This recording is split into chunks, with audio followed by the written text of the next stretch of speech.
Honourable Member Cam Calder. Look, I will take a call. I have been asked questions from my colleagues about some of the thinking behind this.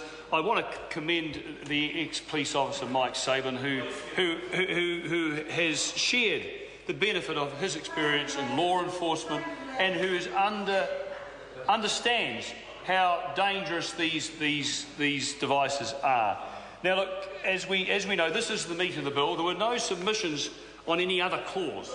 All the submissions that we got were on Clause 4, which isn't surprising. This is the meat of the bill. We have heard how, when I drafted this, I modelled it on Section 13A of the Summary Offences Act, which deals with the possession of knives.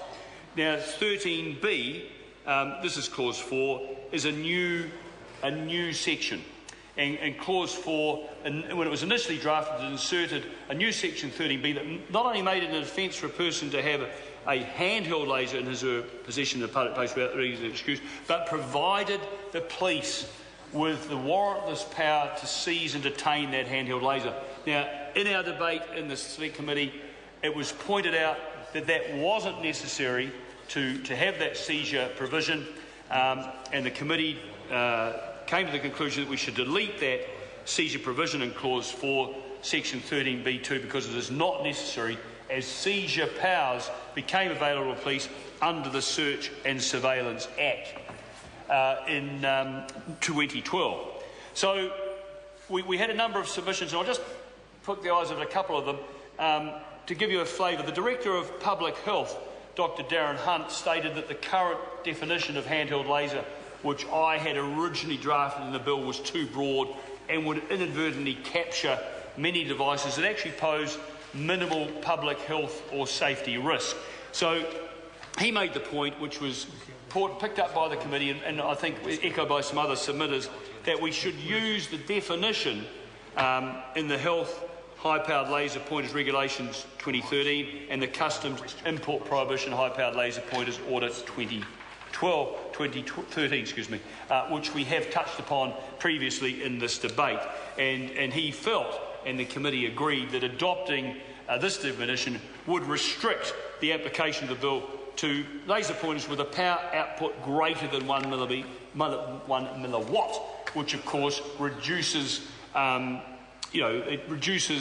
the broad scope of the bill. But the feeling was, by that submitter, the Director of Public Health, that the risk posed by small lasers of 1 milliwatt or less was extremely low.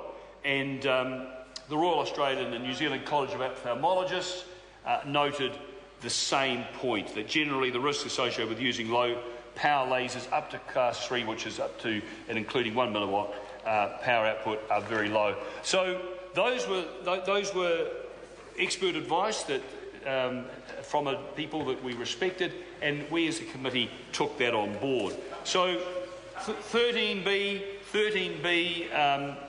we altered it from possession of handheld lasers to high-powered laser pointers to make it clear that the definition was, and what we were talking about, was the same device as used in the health and customs input regs. So what we have in 13B1 now in the bill is that every person is liable to an imprisonment for a term not exceeding 3 months or a fine not exceeding $2,000 who in a public place without reasonable excuse has any high-powered laser pointer in his or her possession. So that was a significant change, but a particularly meaty, beaty, big and bouncy change, because it made the scope of this bill directly on high-powered laser pointers, which are the subject of those regulations and orders hitherto mentioned. Now, as you may recall, and I have to acknowledge here the presence in the House of the Honourable Joe Goodhue, whose hard work and endeavour and assiduous attention to detail meant that those regs and orders came through. And it has been a pleasure working with the Minister, and I think together with the regs and orders that she's brought through, and when this bill hopefully gets through to its final reading as enacted, we will have a much safer country because the availability of these devices will be severely restricted. So The hope that I had when I first drafted the bill was that, bearing in mind, Mr. Speaker, Mr. Chair, bearing in mind the position a policeman such as Mike Saber, who we have heard in the House today has been a police officer, and Mark Mitchell, who himself has been in the thin blue line, we heard that. I thought, well, we should give the police the chance, without a warrant, to seize these things if they find a miscreant lurking with intent with one of these in the possession. Now, we discussed this at the committee, but as I think I briefly alluded to before, we deleted that seizure position because from the time of drafting the bill, the Search and Surveillance Act 2012 was brought into law, and so that actual provision was superfluous. Now, what we did keep, of course, was that on conviction of any person of an offence under subsection 1, that's being in a public place without reasonable excuse, then that court may order that the high-powered laser pointer be forfeited to the Crown. Look, I'll summarise briefly, if I may, Mr. Chair. So what we have then is a change, as has been brought out by some of the previous speakers, in the definition, in the clause 4, subsection 4, 1A, 1B, C, D and E. And the definition is that in this section, high-powered laser pointer means any device that, in the Director General of Health's opinion, is of the kind commonly known as a laser pointer. B is battery operated. C is designed or intended to be operated while held in the hand. D produces a coherent beam, that was the word that Mr. Saber was looking for before, of optical radiation of low divergence. And E has a power output of greater than 1 milliwatt. So that is the definition of the high-powered laser pointers.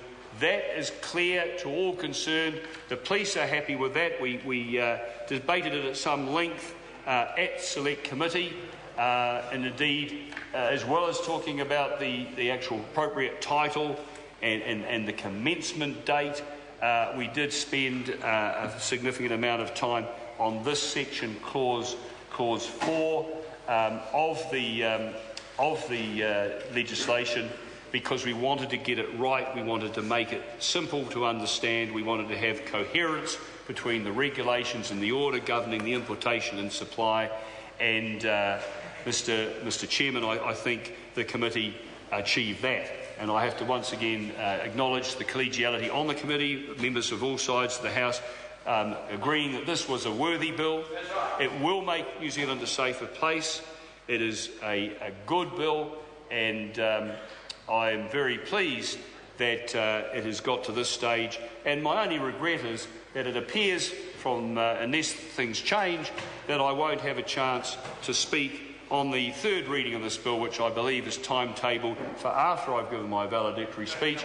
But I know that I've got some excellent colleagues who will carry this bill through, hopefully on the Wednesday, the 23rd of July, and that would be wonderful to see that bill enacted and subsequently get royal assent or become law 28 days after receiving royal assent. Thank you.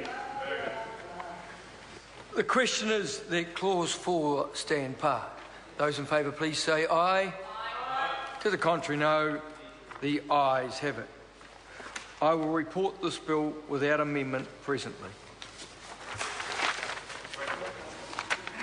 Honourable members, we therefore turn our attention to the Parental Leave and Employment